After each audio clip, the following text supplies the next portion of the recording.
Hello everyone, সবাই কেমন আছো? আমি খুবই ভালো আছি। মৌমিতার স্নেহার ব্লগে তোমাদের জানাই স্বাগতম। আমরা তিনজনে মিলে বেরিয়ে পড়েছি একটি জায়গায় যাওয়ার জন্য। তা কোথায় যাচ্ছি সেটা এক্ষুনি বলবো না, সেটা দেখতে হলে তোমাদের পুরো ভিডিওটা দেখতে হবে, একদমই স্কিপ করবে না। চলো দেখতে থাকো। তোমরা কি বুঝতে পারছো কোথায় এসেছি? তার আগে চলো এটা দেখাই। এটা হলো আমাদের মেলার টিকিট কাউন্টার। টিকিট কাটা হয়ে গেছে, এবারে চলো দেখাই কোথায় এসেছি আমরা। এটা হলো আমাদের টাকি গ্রামীণ বইমেলা। তাহলে চলো এবার ভেতরে প্রবেশ করি। ভেতরে ঢুকে সবার আগে তোমাদের দেখাই মেলার স্পেসটা কতটা বড়। দেখো, সবে এখন সন্ধ্যে 7টা বাজে, এর মধ্যেই কত মানুষের ভিড়। আর এই মেলার বিশেষ আকর্ষণ হলো প্রতিদিন কোনো না কোনো সেলিব্রিটি এই মেলায় আসেন, তাই যত রাত বাড়বে তত মানুষের ভিড়ও বাড়বে। দেখো, মেলার বাঁদিকে রয়েছে যত খাবারের স্টলগুলো সাজানো, আর ডান দিকে রয়েছে জুয়েলারি, কসমেটিক্স আর নানা রকম দৈনন্দিন জিনিসের দোকান। মেলায় যাব আর খাওয়া দাওয়া করবো না, তাই কি কখনো হয়? তাই ঠান্ডার মধ্যে প্রথমেই স্টার্ট করে দিলাম গরম গরম কফি দিয়ে। শীতের ঠান্ডায় গরম গরম কফি খেয়ে শরীরটা গরম করে নিলাম। তারপরে চলো বইয়ের স্টলে। দেখো এখানে কত বইয়ের স্টল বসেছে, আর এখানে 8 থেকে 80 সকলের জন্য রয়েছে বিভিন্ন ধরনের বই। এখানে ছোট ছোট বাচ্চাদের গল্পের বই থেকে শুরু করে বড়দের মহাভারত, রামায়ণ সমস্ত ধরনের বই এখানে পাওয়া যায়। দেখো এখানে ছোট বাচ্চাদের কত সুন্দর সুন্দর বই রয়েছে। তা এর মধ্যে থেকে আমার একটা বই ভালো লাগলো বলে আমার হাজব্যান্ডকে দিয়ে বললাম, দেখো তো বইটা মেয়ের জন্য। তারপরেই হঠাৎই আমার চোখ পড়লো এই স্টলটার দিকে। দেখো এরা কি সুন্দর হাতে এঁকে সব পেন্টিংগুলো সাজিয়ে রেখেছে।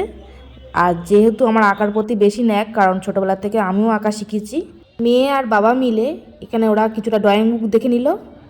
এই স্টলটায় আমার সবথেকে বেশি ভালো লেগেছিলো ওই গোপালের দোলনাটা। তাছাড়াও এখানে ওদের অনেক হাতের কাজ সাজানো ছিল, সবটাই ভালো লাগছিলো, যেহেতু ওরা নিজেরাই হাতে তৈরি করে এইসব বানিয়ে বিক্রি করে মেলায় মেলায়। তারপর বইয়ের স্টল থেকে বেরিয়েই দেখতে পাই এই ছোট্ট পাপ্পিটাকে। এই পাপ্পিটা এতটাই কিউট ছিল, আর কিউট তার দুষ্টুমি সত্যি খুব ভালো লাগছিলো, তাই একেও ক্যামেরায় বন্দি করে নিলাম একটু। তারপরে এখানে দেখো কুলোর মধ্যে কি সুন্দর হাতের কাজ করে রেখেছে, সব মূর্তি করে রেখেছে মায়েদের। দেখো, আর তার সাথে এখানে স্ন্যাক্সও পাওয়া যায় সন্ধ্যের। আর এই দিদিভাই নিজের হাতে তৈরি করে জুয়েলারিগুলো বিক্রি করে।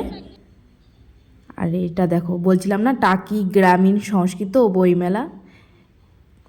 এখানে সন্ধেবেলার থেকে বিভিন্ন ধরনের বিচিত্রা অনুষ্ঠান শুরু হয়। তারপরে রাত্রিবেলায় সেলিব্রিটিরা আসেন, এসে তারা গান নাচ করেন। আমাদের মেয়েদেরও প্রোগ্রাম আছে এই মেলাতে, তারই কিছু ঝলক তোমাদের একটু পরেই তোমাদের দেখিয়ে দেবো। এই দেখো, এই আমাদের 4টে মেয়ে প্রোগ্রাম করেছে, কিন্তু তোমরা কি বলতে পারবে এটা কী গানের নাচ? এরপরে মেলা ঘুরে খুবই খিদে পেয়ে গেছিলো, তাই রেস্টুরেন্টে গরম গরম রোল দিয়ে মেলার মধ্যেই রাতের ডিনারটা কমপ্লিট করে নিলাম।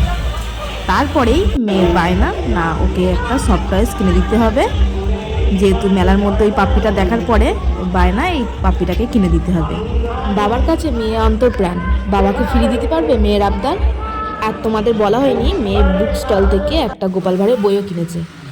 এখন রাত 9টা বাজে, মেলা আমাদের দেখা কমপ্লিট। এবার আমরা বাড়ি ফিরে যাচ্ছি, আর বেশিক্ষণ থাকলাম না, কারণ ঠান্ডাটা বেশি পড়েছে আজকে। তাহলে আজকে আমাদের ভিডিওটা আপনাদের কেমন লাগলো অবশ্যই আমাকে কমেন্টের মধ্যে দিয়ে জানাবেন, আর ভালো লাগলে লাইক আর শেয়ার করবেন, আর সাবস্ক্রাইব করে আমার পাশে থাকবেন। এইভাবে আমাকে ভালোবাসা দেবেন। ধন্যবাদ।